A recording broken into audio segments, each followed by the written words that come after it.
কিতাবের লেখক মুসান্নিফ লেখে কোরআন হয়তো ওই সময় বলতেছিল আমারে থুইয়া দেশ না,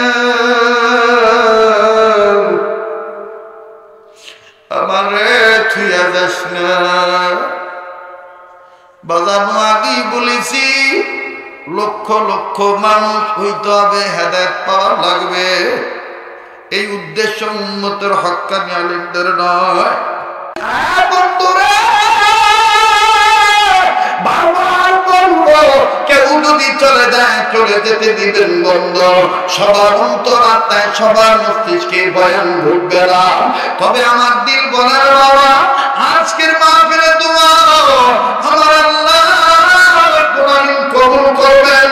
ও বাবাজি আমার নাকটার মধ্যে আল্লাহ ওদের গ্রাম পাইতেছি, এখানে কে জানিব নেককার বান্দা হয়ে বসে আছে, আমি আপনি গুনাহগার হইতে পারি, কে জানি আল্লাহ ওলি হয়ে বসে আছে। ওই একটা নড়ির উসিলা আমার আল্লাহ রব্বুল আমিন আমার আপনাদের মাফ করে দিতে পারে। যুবক রে তোমাদের জন্য ছোট্ট একটা ওয়াকিয়া শোনায় দেই। আল্লাহর ভয় কারে বলে? আল্লাহর ভয় যদি তোমার অন্তরে ঠিক মতন থাকে, ইমানের মধ্যে যদি কখনো ভেজাল হয়ে যায়, তাকওয়ার গুণের কারণে আল্লাহর ভয়ের কারণে আল্লাহ পাক আবার তোমার ইমানের মধ্যে পরিপূর্ণতা এনে দিবে, ইমানের স্বাদ আল্লাহ তোমার কলবের মধ্যে দিয়ে দিবে। কেমন করে দিবে বন্ধু? লম্বা করার কোন সুযোগ নাই। জগৎ বিখ্যাত একজন ইসলামিক স্কলার আমার বন্ধুগণ, যিনি আল্লামা, যিনি মুফাসসির, যিনি মুহাদ্দিস, যিনি জাস্টিস ম্যান ছিলেন, আমার ভাইরা যিনি বিচারক ছিলেন, আমি তার নাম আপনাদেরকে বলে দিই, আল্লামা তাকি উসমানী দামাত বারাকাতুহুল আলিয়া। তিনি তার খুতবাতের মধ্যে কত সুন্দর করে একটা কথা এভাবে লেখেন, যুবক রে তোমার আমার ঘরে বেঈমানরা ডাকাতি করতেছে মান লুটিয়ে নেওয়ার জন্য, তুমি আমি ঘুমিয়ে পড়েছি। এইরকম আমার বন্ধুগণ ঘুমাইছিল এক যুবক, কিন্তু আমার আল্লাহ রাব্বুল আমিন তাকে ইমানের স্বাদ তার কলবের মধ্যে দিয়ে দিয়েছে। কেমন করে দিলেন রে বন্ধু? একটু খেয়াল করে শোনা যায়। একই কলেজে আমার বন্ধুগণ ছেলেরাও পড়ে, মেয়েরাও পড়ে, হিন্দু আছে, সনাতন ধর্মের মানুষ আছে, বৌদ্ধ ধর্মের ছেলে মেয়েও আছে, খ্রিস্টান ছেলে মেয়েও আছে, মুসলিম ফ্যামিলির ছেলে মেয়েও আছে। আরে বাবাজি এই মুসলিম মেয়েরা হিজাব ব্যবহার করে, পর্দা করে, মুখমণ্ডল সুন্দর করে ঢেকে যায়, শুধু চোখ খোলা রেখে করে যায়। কিন্তু খ্রিস্টান মেয়ে আমার ভাইরা এই খ্রিস্টান দ্বারা নেই, আমার বন্ধুগণ তারা মুখ ঢাকে না, তারা এমন পোশাক পরিচ্ছদ গ্রহণ করে বাবা আধা উলঙ্গ দেখা যায়, অর্ধ উলঙ্গ দেখা যায়। বাবাজি একজন মুসলিম যুবক তাহাজ্জুদ মিস হয় না, তার সত্য নামাজ কাজা হয় না, এমনকি নফলগুলো বাদ দিতে পারে না। আমার বাবা দিনে রোজ এই মুসলিম ছেলেটা কোরআন তেলাওয়াত করে, আল্লাহু আকবার আল্লাহু আকবার, কিন্তু চোখে হেফাজত না করার কারণে, এই চোখের কারণে একদিন তার ভিতরে সমস্যা হয়ে গেল। এই মুসলিম ছেলেটা আমার বন্ধুগণ আমার ভাইরা দৌলতে ঈমান থাকার পর আল্লাহর ভয়টা কেমন জানি আমার বন্ধুগণ আমার ভাইরা কেমন জানি হালকা হয়ে গেল। ছেলেটা একদিন মেয়েটার চেহারার দিকে তাকাইলেন, কি রূপের ঝলক রে, কি লাবণ্যময় সৌন্দর্য চেহারা। এই চেহারা দেখে এই মুসলিম ছেলে খ্রিস্টান মেয়ের চেহারা দেখে পাগল পাড়া হয়ে গেল। এই মুসলিম ছেলেটা আস্তে করে চিঠি লিখলো, ও আমার ক্লাসমেট, আমি তোমার প্রেমে পড়ে গেছি। শুধু তাই নয়, আমি তোমাকে জীবন সঙ্গিনী বানাইতে চাই, আমি তোমাকে অর্ধাঙ্গিনী বানাইতে চাই, আমার লাইফ পার্টনার বানাইতে চাই। তুমি আমার জীবন সঙ্গিনী হইবা, আমি তোমার বিবাহ করব। মেয়েটা আস্তে করে চিঠির উত্তর আবার পরের দিন দিয়ে দিছে। শুনে নাও যুবক, তুমি আমারে চয়েস করেছো, ভালো কথা। আমিও তোমারে চয়েস না করি নাই, আমিও তোমাকে চয়েস করেছি। তবে সমস্যা হলো, প্রতিবন্ধকতা হলো, বাধা হলো তুমি মুসলমান আর আমি হইলাম খ্রিস্টান। ছেলেটা আস্তে করে আমার বন্ধুগণ চিঠিতে আবার উত্তর দিয়ে দিল, তুমি যেই জাতের হও না কেন, যার মেয়ে হও না কেন, যে গ্রুপেরই হও না কেন, আমি তোমার এই রূপের লাবণ্যতা দেখে, তোমার সৌন্দর্য দেখে আমি পাগল হয়ে গেছি। আমি তোমাকে বিবাহ করব, আমি তোমাকে সংসার করব, এই স্বপ্ন আমি তোমাকে নিয়ে দেখতেছি। আমার বন্ধুগণ, মেয়েটার নাম হলো মিথিলা। এই মিথিলা, তোমারও সম্মান আছে, আমারও সম্মান আছে। আমি তোমার এই কথাটা আমার মা বাপকে বলবো, আমার মা বাপ দেখি কি বলে। যদি আমার মা বাপ রাজি হয়ে যায়, আমি তোমার প্রস্তাবে রাজি হয়ে যাব। তোমাকে বিয়ে করতে আমার কোনো বাধা নাই। বাধা দেখে নিত্তাকুল্লাহ হাক্কা তুকাতিহি, আল্লাহর ভয় আর আল্লাহকে ভয় করার মতন ভয় করা কেমন কাকে বলে? একটু মনোযোগী হয়ে যাও।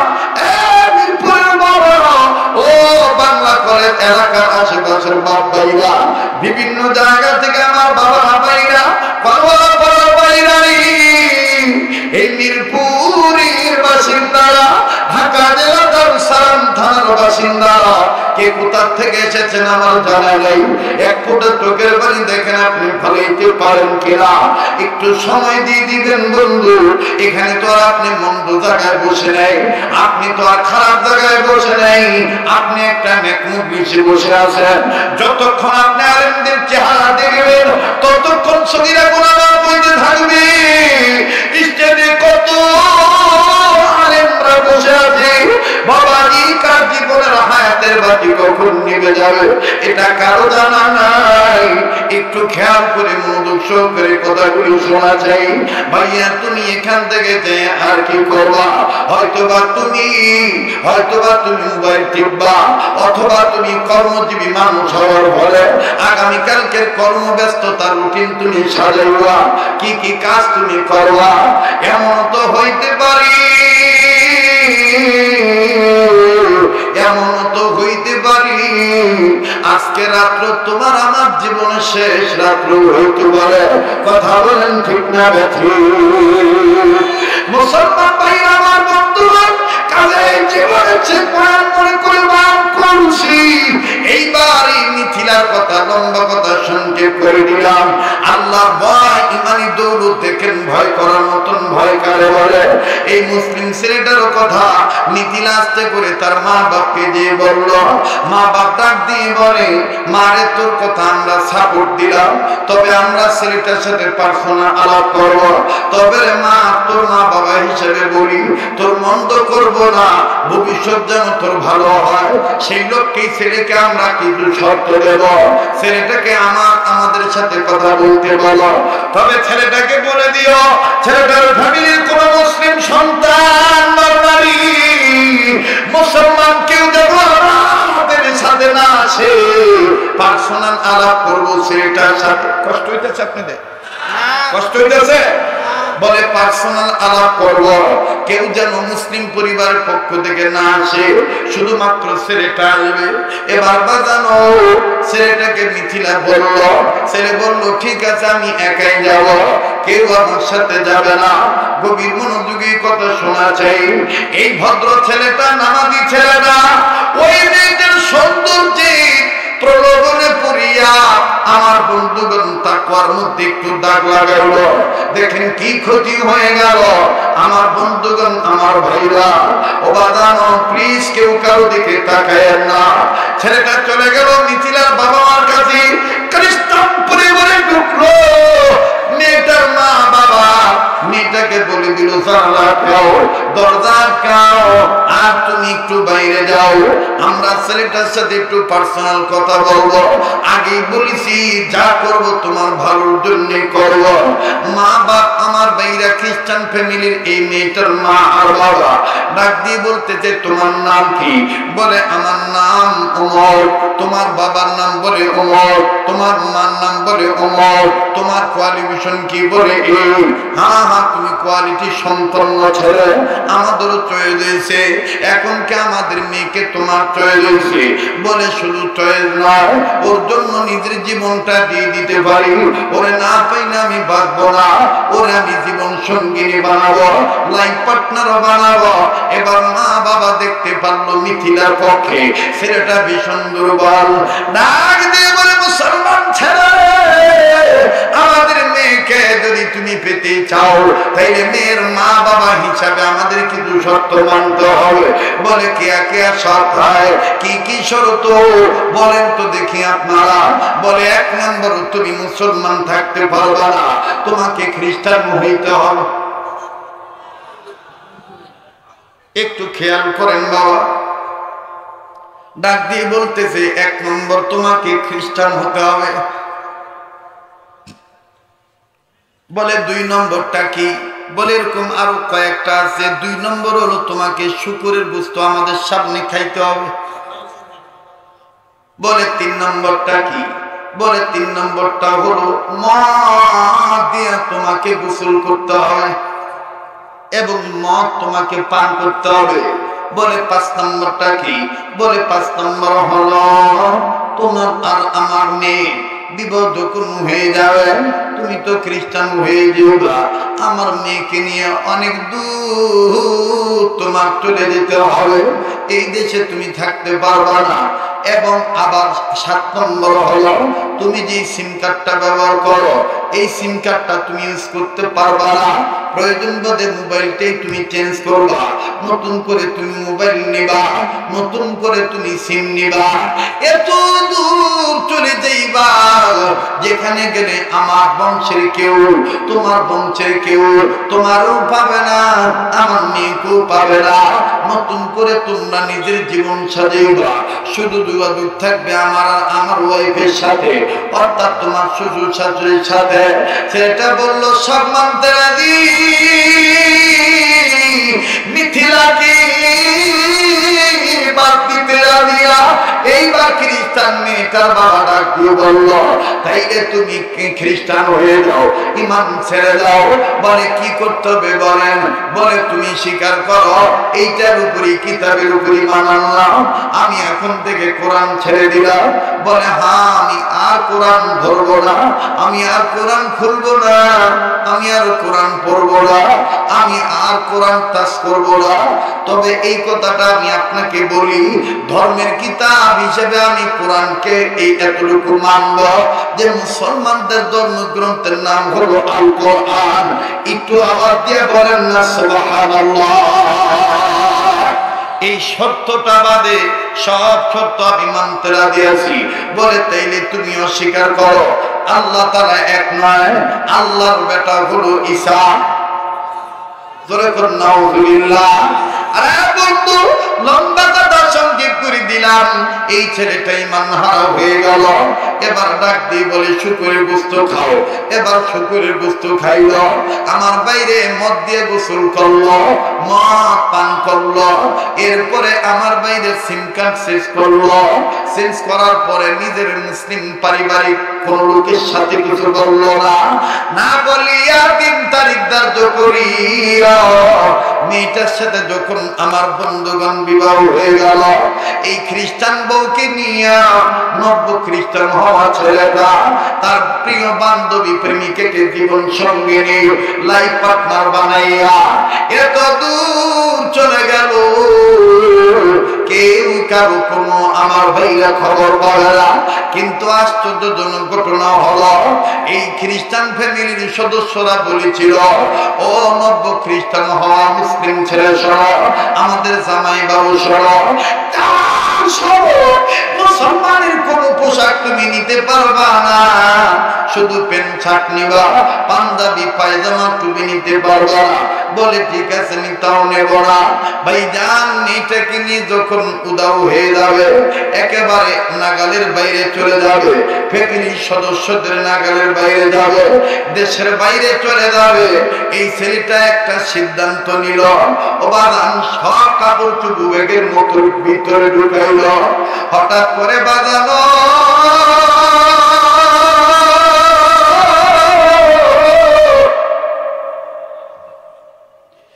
যে কোরআন প্রতিদিন ফজর নামাজ পড়ার পরে সূরা ইয়াসিন তেলাওয়াত করে কোরআন খুলে, বন্ধুরে যেই কোরআন মাগরিবের নামাজ পড়ার পরে সূরা ওয়াকিয়া পড়ে, যেই কোরআন ইশার নামাজ পড়ার পরে ছেলেটা খুলিয়া সূরা মুল পড়ে, অবাদান কাপড় চোপড় গোছানোর পর হঠাৎ করে নজর চলিয়া গেছে ওই কোরআনের দিকে।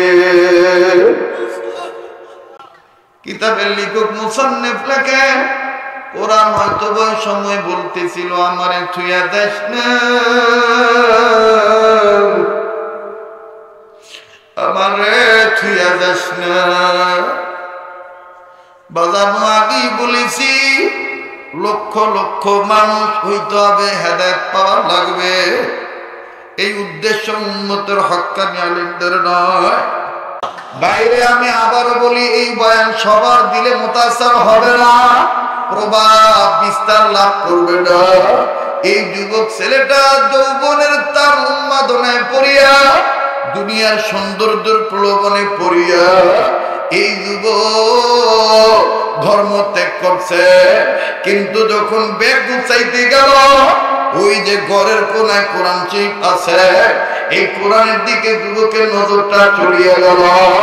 বাজানরে যুবকের কলিজায় যেন কেমন মায়া লেগে গেল। এই যুবক আস্তে করে কোরআন শরীফ বউকে না জানাইয়া সুন্দর একটা কাপড় দিয়ে পেঁচাইয়া এমন জায়গায় লুকায় দিল ব্যাগের মধ্যে। ডাক দিয়ে বলল, আমি ধর্ম ছাড়ছি, ধর্মগ্রন্থ কোরআন সাল্লাল্লাহু। আবার বলেন না আল্লাহু আকবার, আবার বলেন না আল্লাহু আকবার।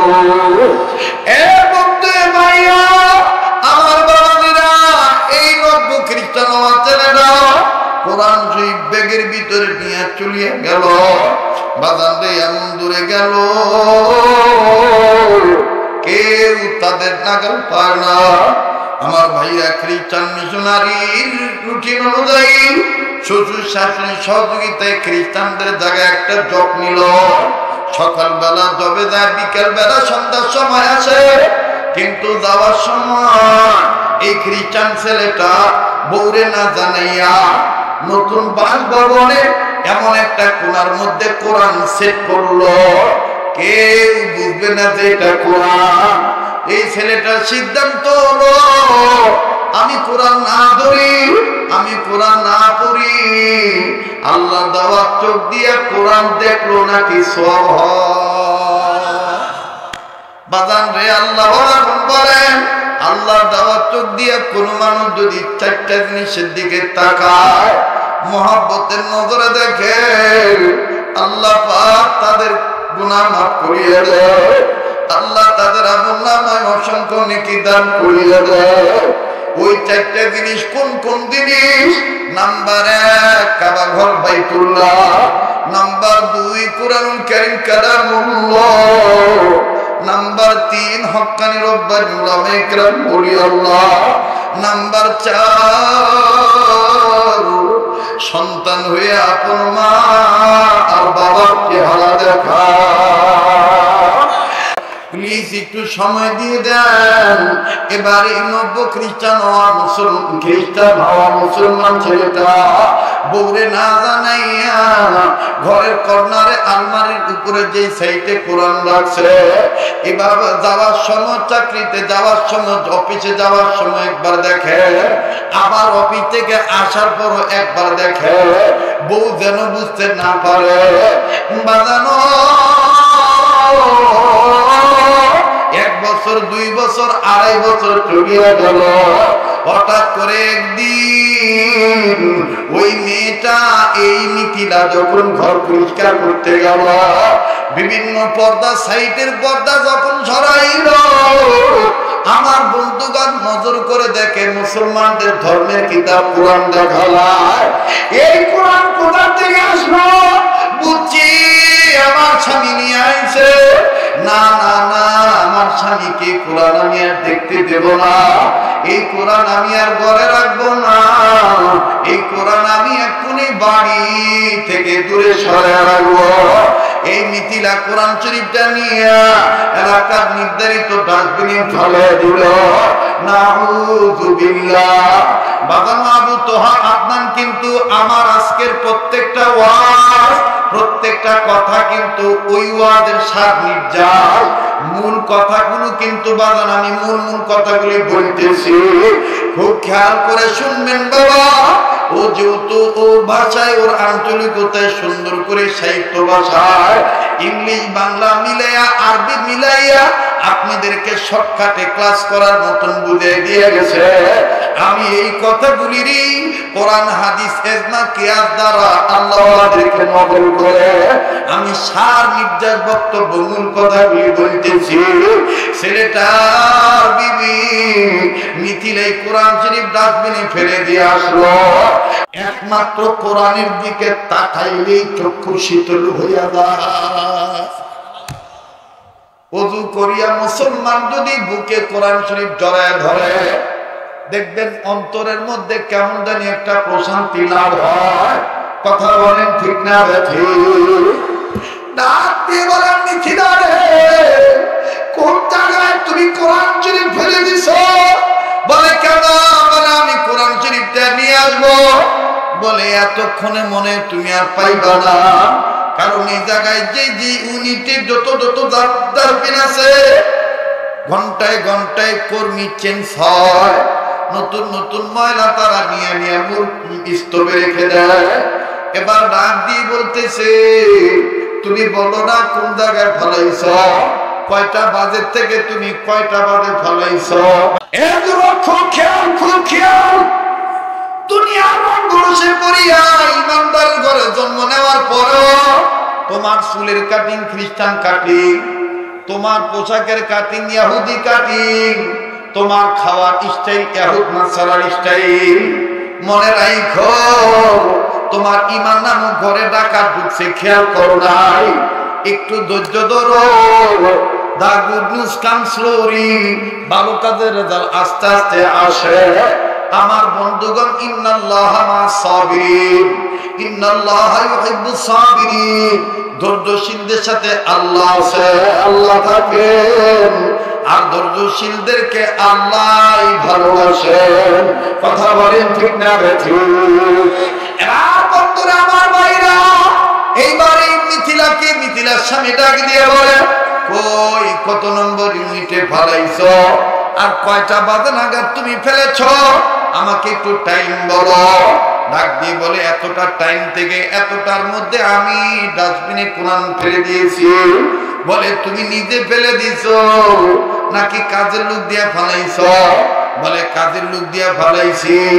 এবার আমার বন্ধুগণ নিচে নামিয়া এই ইন করা শার্ট প্যান্ট ছিল, এটা আর শুধুমাত্র বেল্ট থেকে তুলছে, এখনো পোশাক ভালো মতন খোলেন নাই। এই যুবকটা এই অবস্থায় দৌড়াদৌড়ি করিয়া নিচে নামিয়া কেয়ারটেকারকে ডাক দিয়ে বলে, কত নম্বর ইউনিটে তুমি কোরআন ফেলছ? বলে, এখান থেকে ওই ওয়ার্ডে যাইয়া ওই ডাস্টবিনে আমি কোরআন শরীফ ফেলে দিছি। একটা দরমাইরা প্লিজ একটু দিলটা নরম করো, কেউ কারো দিকে তাকাইও না। মা বোনেরা খেয়াল করে শোনো। এবার ডাক দিয়ে বলার পর এই ছেলেটা, নব্য খ্রিস্টান হওয়ার ছেলেটা, একটা দূর মারিয়া ওই ডাস্টবিনের কাছে গেল। যাইয়া তন্ন করে খুঁজে দেখে, না না না, এখানে আর কোরআন শরীফ নাই। এতটা বাজে এখানে ফেলছে, 4 ঘন্টা হয়ে গেছে, এই 4 ঘন্টার মধ্যে হয়তো বা কোনো কর্মী ময়লা নিয়া মূল ময়লা স্তূপে ফেলে দিছে। এই ছেলেটা টাকা খরচ করে আমার বন্ধুগণ পরিচ্ছন্ন কর্মীদের প্রধান বাসভবনে গেল। প্রধান বাসভবনে যাইয়া লিডার পার্সনের কাছে যা ডাক দিয়ে কয়, ভাইজান এতটা থেকে এতটা সময় অমুক মহল্লায় কে ডাস্টবিন পরিষ্কার করছে, একটু তারে যদি আমারে দেখাইতেন। বলে ঠিক আছে, আমি তাকে ডাক দিতেছি। আমার বন্ধুগণ এবার ডাক দিছে। এই মিথিলার স্বামী ডাক দিয়ে বলে, ভাইয়া তোমার তেমন কোনো ক্ষতি নাই, কিন্তু আমার এমন বড় ক্ষতি হইছে, আমার আর কলিজায় শান্তি নাই। যেইটা দেখে আমি প্রাণ জুড়াই, যেইটা দেখে আমার অন্তরাত্মা শিথিল হয়, ওই ধর্মগ্রন্থ কোরআন যদি তুমি ফেলে দিছ। বলে এইটা তো আমি ইচ্ছা করে ফেলাই নাই, ময়লা পরিষ্কার করতে যা পাইছি, এইটার আমি নিয়ে বড় ময়লার স্তূপে আমি ফালাইয়া রাখছি। বলে সেটা কোথায়? বলে অমুক জায়গায়। এবার বন্ধুরে এই মিথিলার স্বামী আবার দৌড়ে ওই জায়গায় গেল। মূল ময়লার স্তূপের কাছে যাইয়া দেখে ময়লার ময়লা আবর্জনা।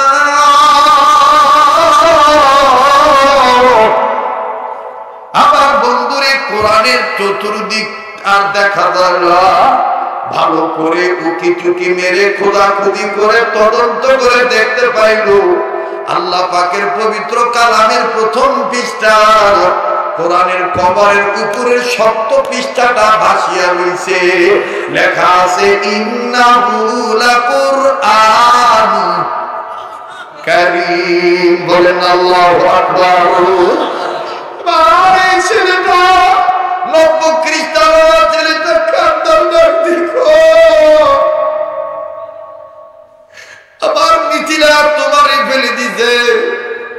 আমি অফিস থেকে আসার পরে কিছুই খাই নাই, তোমার গায়ে অনেক ময়লা দেখতেছি। না না, আমি তোমাকে ময়লার ভিতর রাখবো না। ছেলেটা কোরআন শরীফ তুলিয়া আল্লাহর ভয় অন্তরে নিয়া বাজানোর ভয় করার মতন ভয় করিয়া এই কোরআন শরীফের গা থেকে ময়লা আবর্জনা নিজের গায়ের জামা খুলিয়া জামা দিয়ে মুছতেছে। আমার ভাইরা হেদায়েত কার কখন আসবে, কে কোন কথা হেদায়েত পাবে, এটা আল্লাহ পাক ভালো জানে। হেদায়েতের মালিক আপনো না আমিও না। বাজানো প্লিজ একটু খেয়াল করিয়া শোনা চাই। এই ছেলেটা যখন আস্তে করিয়া নিজের জামা খুলিয়া নিজের জামা দিয়া এই কোরআনের গায়ে থেকে ময়লা পরিষ্কার করে, আল্লাহ তখন হয়তো বা ডাক দিয়ে বলেছিল, তোর গায়ে সৌন্দর্যের প্রলোভনের যে ময়লা লাগছে, ইমান রে তুই কলঙ্ক করছস। আমি আল্লাহ কোরআনের বরকতে, কোরআনের মহব্বতে, কোরআনের সম্মানে আমি আল্লাহ আবার তোর গা থেকে আমার কুদরতি সাবা দিয়া আমি আল্লাহ খ্রিস্টান নামক শিরক বিদআতের ময়লা আমি সাফ করে দিলাম। আমার ভাইরা, আমার বন্ধুরা, এইবার এই খ্রিস্টান ছেলেটা, 90 খ্রিস্টান ছেলেটা কোরআন শরীফের গা থেকে ময়লা পরিষ্কার করিয়া নিজের পকেটের অর্থ খরচ করিয়া পারফিউম আতর কিনলেন। আতর কিনিয়া কোরআনের চতুর্দিকে এরকম করে মাখাইতেছে। মাখায় নিয়া বাদাম এই কাপড়টা নিয়া শার্টটা ফেলে দিয়া খালি গেঞ্জি গায়ে দিয়া বিবির কাছে কোরআন শরীফ এরকম কইরা বুকে নিয়া যখন দাঁড়াইছে, মিথিলা ডাক দিয়ে কয়, তুমি না খ্রিস্টান, তুমি আবার কেন আনছো কোরআন? ছেলেটা ডাক দিয়ে কয়, আমি এটার মায়া ছাড়তে পারি না। তোমার বাবার কাছে ওয়াদা দিয়েছিলাম আমি আর পড়বো না, কিন্তু আমি এটা বলি না যে আমি দেখবো না। আমি শুধু এক নজর দেখি, এটা দেখলে আমার কলিজা ঠান্ডা হয়ে যায়। বন্ধু মিথিলা ডাক দিয়ে বলতেছে, তুমি যদি এই কোরআন শরীফকে এতই ভালোবাসো তাইলে আমার কত হইলো, হয় কোরআন নিয়ে থাকবা না হয় আমার নিয়ে থাকবা। মুসলিম ছেলেটা নব্য খ্রিস্টান ছেলেটা ডাক দিয়ে বলে, আমি বলে দিলাম আমি তোমারে বাদ দিয়ে দিতে পারি, মুসলমানদের ধর্মগ্রন্থ কোরআন আর দূরে দিতে রাজি না। আর ভাইরা মিথিলা রাগ করে ডাক দিয়ে বলে, তাইলে আমার ডিভোর্স দাও। ছেলেটা ডাক দিয়ে বলে, শুধু ডিভোর্স নয়, আর শোন শোন শোন শোন। এখানে কথা কয় কারা? কথার আওয়াজ আসে কেন? এই ছেলেরা কথা বলো কেন?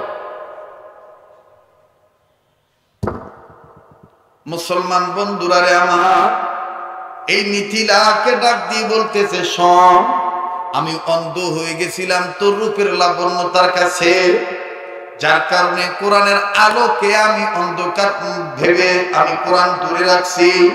কিন্তু আল্লাহর কথাই সত্য, কিতাবুন আনজালনাহু ইলাইকা লিতুখরিজান নাসা মিনাজ যুলুমাতি ইলান নূর। কেউ যদি পাপের অন্ধকারের পথে নিমজ্জিত থাকে, কেউ যদি অন্ধকারের পথে থাকে, আর ওই ব্যক্তি যদি কোনো না কোনো সময় যদি কিতাবের কাছে আত্মসমর্পণ করে, আল্লাহ পাক এই কোরআন কারীমের দ্বারা তাকে অন্ধকারের পথ থেকে টেনে এনে আলোর পথে উঠাইয়া দেয়। বলেন না আল্লাহু আকবার।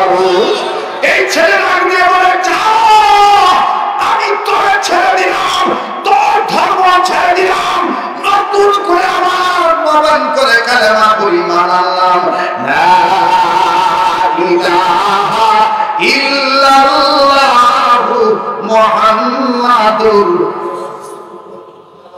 সাল্লাল্লাহু আলাইহি ওয়াসাল্লাম। আমার আর 5-7 মিনিট লাগবে, কতটা ফিনিশিং দিয়ে দাঁড়িয়ে আছে, বসেন, বাজার দোয়া হয়ে যাবে, এখনই মালাপ করে দেবো। ভাইয়া বসে পড়েন, বসে দোয়া করা আদব। আমার ভাইরা কার দোয়া কখন কবুল হবে এটা আল্লাহ পাক ভালো জানে। বসেন না বাজার, সবাই বসে পড়েন। আমি ইচ্ছা করলে আরো সময় নিয়ে আলোচনা করতে পারতাম, কিন্তু আগামীকালকে মাহফিল আছে, আবার এসএসসি পরীক্ষা, ছেলে মেয়েদেরও লেখাপড়া আছে। হ্যাঁ, এগুলো সব দিকে বিবেচনা রেখেই আমার বন্ধুগণ আমি লম্বা কথা শর্ট করে দিলাম। এবার মিথিলাকে বিদায় দেওয়া হলো, সে কালেমা গ্রহণ করে আবার নিজ দেশে ফেরত আইছে। কয়েক মাস পরে সে মারা গেছে, খুব খেয়াল করে, কয়েক মাস পরে সে মারা গেছে। ওই জামানার সবচেয়ে বড় বুজুর্গ আল্লাহ ওলি স্বপ্নে দেখেন যে এই ছেলেটা কবর নামক যে খোয়ারে ঢুকেছে, সত্যিকারের মুসলমান হয়েই ঢুকেছে, আল্লাহ তাকে জান্নাতে জায়গা করে দিয়েছে। একটু জোরে বলেন সুবহানাল্লাহ। আমার ভাইরা, আমার এই এতক্ষণের কথা যদি আপনাদের বোধগম্য হয়ে থাকে, তাহলে আপনারা অতি সহসায় বুঝতে পেরেছেন। আমি বিশ্বাস করি আমি আপনি মায়ের গর্ভ নামক একটা খোয়ারে ছিলাম, গর্ভে নামক একটা খোয়ারে ছিলাম। এই খোয়ার থেকে আমরা কেউ হিন্দুর ঘর থেকে জন্ম নিয়েছি, কেউ বৌদ্ধর ঘর থেকে জন্ম নিয়েছি, কেউ খ্রিস্টানের ঘরে জন্ম নিয়েছি, কিন্তু আল্লাহ শুকুর যে আল্লাহ পাক আমাকে আপনাকে মুসলমানের ঘরে জন্ম দিয়েছে। কথা বলেন ঠিক কিনা?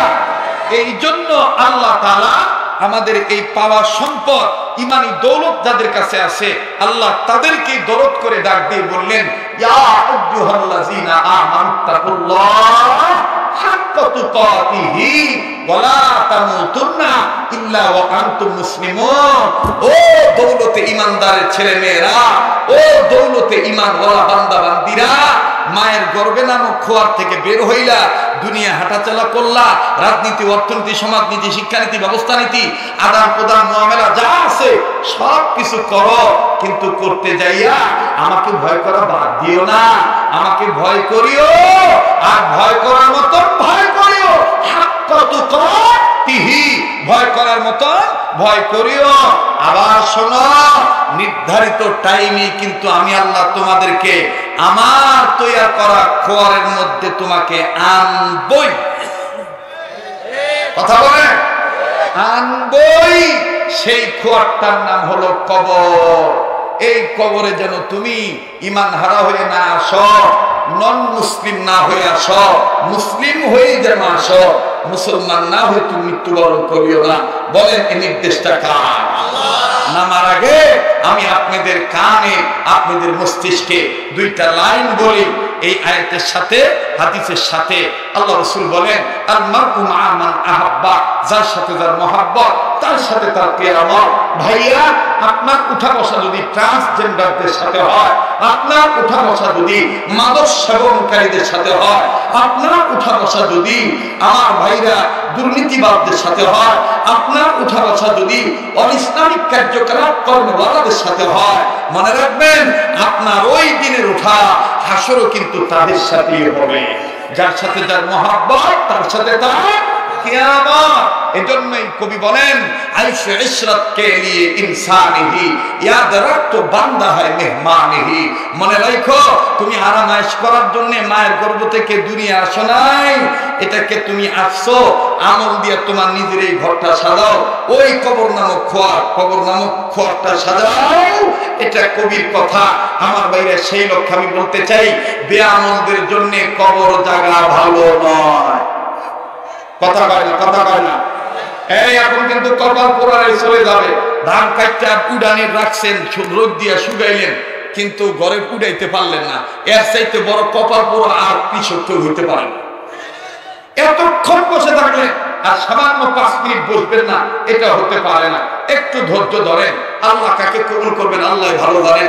আমার শেষ কথা, বেআমলদের জন্য আল্লাহকে পুরোপুরি ভয় করে কবরে না গেলে, সত্যিকারের মুসলমান না হয়ে কবরে গেলে, কবর কিন্তু আমার আপনার জন্য ভালো জায়গা হবে না।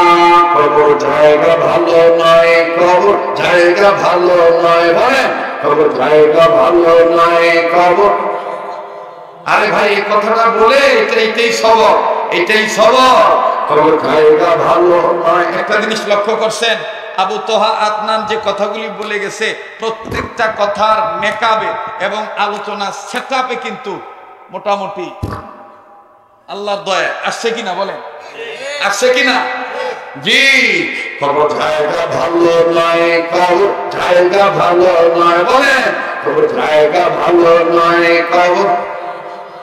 আমার কবর জায়গা ভালো নয়, কবর জায়গা ভালো নয়।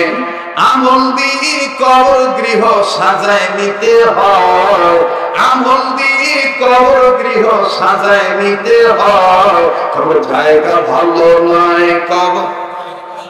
না, আমরা ঘুমিয়ে গেছেন, একটু বলেন না। কবর জায়গা ভালো নয়, কবর। মাশাআল্লাহ, মাশাআল্লাহ। কবর জায়গা ভালো নয়, কবর। আমল দিয়ে কবর গৃহ সাজায় নিতে হয়, কবর জায়গা ভালো নয়, কবর। ওরে 6 দিন পরে নখ খসে যাবে, 9 দিন পরে চুল, ঠিক না? ওরে 6 দিন পরে নখ খসে যাবে, 9 দিন পরে চুল। কবর গাহের সামান নিতে হইল না কেউ ভুল বান্দা, কবর গাহের সামান নিতে হইল না কেউ ভুল। কবর জায়গা ভালো নয়, কবর। আমল করে কবর গৃহ সাজায় নিতে হয়, আমল দিয়ে কবর গৃহ সাজায় নিতে হয়। কবর জায়গা ভালো নয়, কবর। ইয়া আইয়ুহাল্লাযীনা আমানু তাকুল্লাহ হাক্কা তুকাতিহি ওয়া লা তামুতুন্না ইল্লা ওয়া আনতুম মুসলিমুন। বাস বসেন ভাই, অনেক হয়ে গেছে, বসে পড়েন, দোয়া হবে। আমার ভাই, আগামীকালকে দেশের শীর্ষস্থানীয় অরুণ তরুণ সব নাম করারাই আসবে। মাগরিবের পরপরই আমার অতি আদরের স্নেহের তরুণ আলেমে দ্বীন কলরব শিল্পী গোষ্ঠীর অন্যতম একজন পরিচালক জনাব মুফতি সাইদ আহমদ কলরব, উনি আসবেন মাগরিবের পরে না ইনশাল্লাহ। এরপরেই আমার বন্ধুগণ, আমার আর এক ভাই, বাংলাদেশের অন্যতম দায়ী মুফাসসির হযরত মাওলানা মুফতি আব্দুর রহিম আল মাদানী দামাত বারাকাতুহু আলাইহি। এরপর পরই আমার আরেক ভাই, যিনি আমার প্রতিবেশী, আমার পাশেই যার বসবাস, সৈয়দ ডক্টর মাওলানা মুফতি আল্লামা এনায়েতুল্লাহ আব্বাসী দামাত বারাকাতুহু আলাইহি, তিনি আসবেন। মুহতারাম হাজিরিন, আপনারা আগামীকালকে নিজে আসবেন, অন্যজনকে নিয়ে আসবেন। আমি আপনাদের কাছে জানতে চাই, প্রিয় ওয়াকআপ এই সরকারি বাসভবন জামে মসজিদের মাহফিলে আগত সম্মানিত মুসলিম ইকরামগণ, আমি কয়েক বছর হয়তো গ্যাপ দিছিলাম না, আমি এবছর এসেছি। খুশি তো? খুশি তো ইনশাআল্লাহ? এত রাত্রে আজান দেওয়া দেবো না। হ্যাঁ, আবার যদি আগামীতে আসি ইনশাআল্লাহ। শোনেন শোনেন আমার কথা শোনেন, আমার কথাটা শোনেন। আর একদিন আরো দেখা হবে, শাহালি মাজারের পাশে মাহফিল আছে, গুদারঘাট এলাকায় আছে, আরো অনেক জায়গায় আছে, দেখা হবে ইনশাআল্লাহ। আজান এখন দিলে ডিস্টার্ব হবে।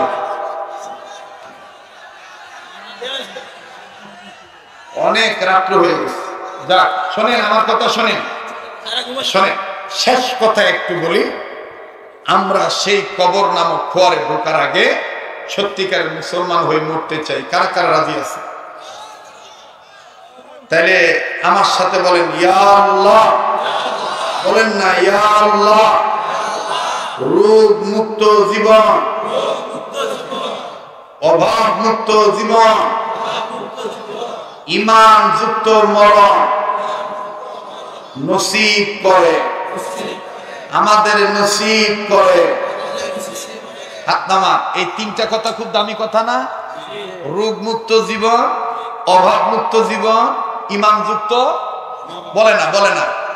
এই মিডিয়াওয়ালা ঠ্যাং ঠুং একটু পরে বন্ধ করেন। আপনি গো জ্বালায়, আমি কি শেষ করে দিছি? ঠ্যাং ঠুং গোছান কেন? আপনি গো দোয়া করার দরকার নাই? চিংড়ি মাছের মতন ঠ্যাং ভাঙেন কেন? একটা ঠ্যাংও গোছাইতে পারবেন না, দোয়া শেষ হবো তারপর কথা হয় না। নতারা মাঝিরি শুধু শরীয়তপুরি দীক্ষা রয়েছে, এতক্ষণ অন্য কোন বক্তা হইলে হাঁপানি উঠতে যাইতো, পাবলিক ঠেকায় রাখতে গেলে। এটা কার দয়া? কারণ ওই যে একটা কথা আছে, ওস্তাদের মায় শেষ রাইতে, এটা জ্ঞানী মানুষের জন্য ইশারাই যথেষ্ট, ঠিক কিনা? তো এই তিনটা সম্পদ আমরা চাই কি চাই না? এক নাম্বার কি? কথা কয়। দুই নম্বর কি? তিন নাম্বার কি? ঈমানযুক্ত মরণ। এই তিনটা সম্পদ পাইবেন। একটা জিনিসকে যদি আঁকড়ায় ধরেন, সেটা বলতে পারেন কি? সেটা হইল নবীজির সুন্নাহ। নবীজির সুন্নাহ, আদর্শ, নবীর আদর্শ। কেমনি খাইবেন, কেমনি ঘুমাইবেন, তোর মধ্যে একটা ইম্পর্টেন্ট সুন্নত, খুব গুরুত্বপূর্ণ। সব সুন্নতই গুরুত্বপূর্ণ, তার মধ্যে একটা সুন্নত একদম সহজ। এই যে খানা খান না বাবা, ভাত খানা রুটি খান যাই খান, খানা খাওয়ার আগে পরে টোটাল সুন্নত হলো 17টা। কয়টা? জোরে কোন কয়টা?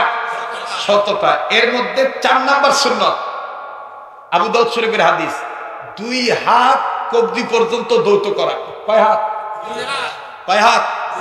একটু দেখান না বাবা, কয় হাত? কোন পর্যন্ত?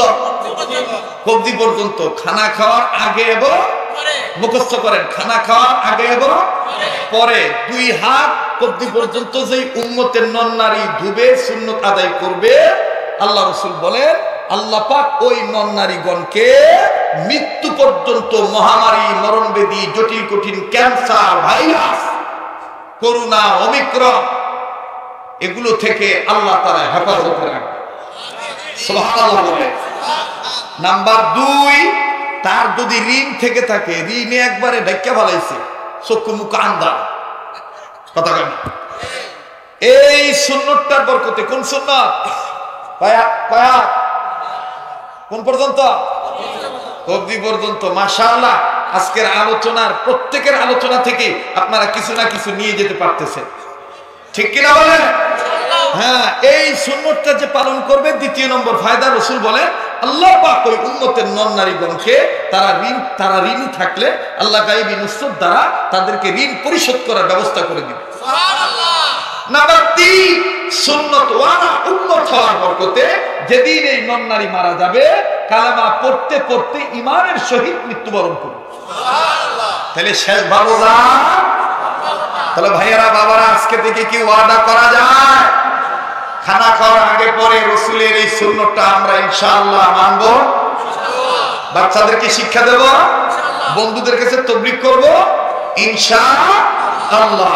এইরকম সহজ সহজ সুন্নত, যে ঘরের ভাইয়েরা মাদক ছাড়তে পারতেছেন না, যে বোনেরা পর্দা করতে পারতেছেন না, আমার ভাইরা যে ঘরে রূপবালা মুসিবত ফুরায় না, ঋণ ফুরায় না, আপনি একটা কিতাব নিয়ে যাবেন সুন্নত রাসূল আমার নিজের সংকলন করা, নিজের লেখা, উম্মতের আলেমদের সাথে মাশওয়ারা করে এই কিতাবটা আমি সুন্নতের ফেরিওয়ালা হয়ে উম্মতের ঘরে ঘরে পৌঁছে দেওয়ার জন্য কিতাবটা সংকলন করেছি। ভাইয়া, যে ভাইটা আমার মাদক ছাড়তে পারতেছেন না, যে বোনটা পর্দা করতেছেন না, যে বাবা মায়ের রূপবালা মুসিবত ফুরাচ্ছে না, যে ঘরে দুঃখ দুর্দশা অভাব ফুরাচ্ছে না, ঋণ ফুরাচ্ছে না, একটা কিতাব আপনি সুন্নত ওয়ালা উম্মত হিসাবে আপনি নিয়ে যান। হাক্কা তুকাতিহি, আল্লাহকে ভয় করার মতন ভয় করে তার রাসূলের আদর্শকে আপনি ঘরে ঢুকিয়ে দেন। বাচ্চাদেরকে বাবা হয়ে সন্তানদেরকে নিয়ে একটা সুন্নতের তালিম করেন। কেমনে আপনি আংটিটা হাতে দিবেন, কেমনে আপনি টুপিটা মাথায় দিবেন, ওইটা আদনান বলে গেছে। হাদিস খোলেন, মাথার চুল কিভাবে আঁচড়াবেন সেটাও আছে, বলছে না? হাদিস খোলেন, আপনি কিভাবে পায়খানায় যাবেন, কিভাবে আপনি টয়লেট সারবেন, আপনার ব্যক্তিগত জরুরত সারবেন, সেটাও পাবেন। সব সুন্নত এই কিতাব, সহজ সহজ সুন্নত। আমি এরকম কিছু ইম্পর্টেন্ট সহজ সহজ সুন্নত এই কিতাবটার মধ্যে আনছি। ভাইয়া, কত টাকা পয়সা কত নষ্ট করেন, মাত্র 100 টাকা হাতিয়ে দিই, আপনি একটা কিতাব আমার ড্রাইভার কাছ থেকে, সর্বসঙ্গীর কাছ থেকে নিয়ে যাবেন। আর যারা হজ্জে বাইতুল্লাহ উমরায় যাবেন, প্রতারকের খপ্পরে পড়ে প্রতারিত হবেন না। আমার এই বইটার শেষ পৃষ্ঠায় হোয়াটসঅ্যাপ নাম্বার, মোবাইল নাম্বার, যোগাযোগ ব্যবস্থা দেওয়া আছে। প্রতি মাসেই আল্লাহ দয়া আমাদের কাফেলা যাচ্ছে। আগামী রমজানে বিশাল কাফেলা যাবে ইনশাআল্লাহ। আপনারা আমার সাথে যোগাযোগ করবেন, আল্লাহ তাআলা কবুল করে। ভাই, এই জন্য বলবো, যাদের এই কিতাবের প্রয়োজন আপনি একটা সুন্নত রাসূল কিতাবটা নিয়ে যাবেন ইনশাআল্লাহ। মুনাজাতের আগে পরে স্টেজে আছে, আপনারা নেবেন। 100 টাকা কিন্তু চা দোকানও চলে যায়, বন্ধুদের নিয়ে আড্ডা দিতেও কিন্তু চলে যায়। আপনি একটা সুন্নতের কিতাব ঘরে নিয়ে যান, হতে পারে এটাই হাসরের ময়দানে নাজাতের ওসিলা হতে পারে। ঠিক কিনা বলেন? আয় আল্লাহ, আপনি সবাইকে সুন্নত ওয়ালা উম্মত হওয়ার তৌফিক দান করেন। हमारे जिंदगी को बंदगी बना दो, आए मेरे रब हमारे जिंदगी को बंदगी बना दो।